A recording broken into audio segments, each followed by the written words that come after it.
एक राजा था जो अपनी प्रजा का बहुत ख्याल रखता था। वह अपनी प्रजा के बीच जाता और उनकी समस्याओं को सुनता था। वह कोशिश करता था कि वह उनकी समस्याओं को दूर कर सके। उसकी कर्तव्यनिष्ठा के चर्चे दूर दूर तक फैले हुए थे। एक बार राजा अपने राज्य में भ्रमण करने के लिए निकले हुए थे। तब उनके कुर्ते का एक बटन टूट गया।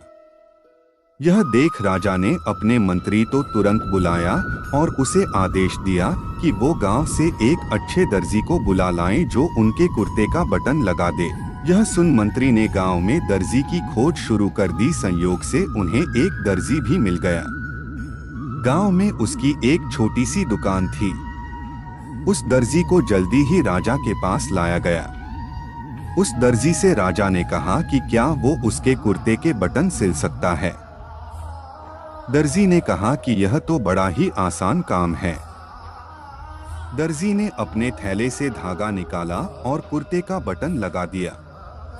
राजा बेहद खुश हुआ और उससे पूछा कि वो उन्हें कितने पैसे दे। इस पर दर्जी ने कहा कि इतने से काम के लिए वो पैसे नहीं ले सकता है। इस पर राजा ने कहा कि वो इसकी कीमत जरूर देंगे। दर्जी ने सोचा कि उसने तो बस धागा ही लगाया है, तो उसके 2 रुपए मांग लेता हूँ।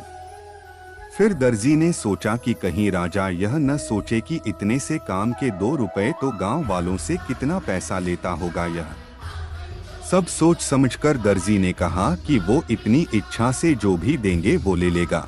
यह सुन राजा ने अपनी हैसियत के मुताबिक उसे 2 गांव देने का फैसला किया। राजा ने कहा कि कहीं समाज में उसका रुतबा छोटा न हो जाए, इसलिए उसने यह आदेश दिया। दर्जी ने मन में सोचा कि कहाँ तो वो 2 रुपए मांग रहा था और कहाँ वो 2 गांव का मालिक बन गया। सीख: इस कहानी से हमें यह सीख मिलती है कि हम सभी अपनी क्षमता के अनुसार सोचते हैं, लेकिन भगवान हमें अपने हिसाब से सब कुछ देते हैं।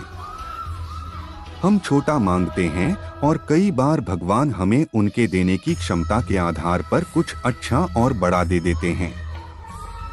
इसलिए गीता में श्री कृष्ण ने भी कहा कि कर्म करो, फल की इच्छा मत करो, और यही इस कहानी का सार भी है।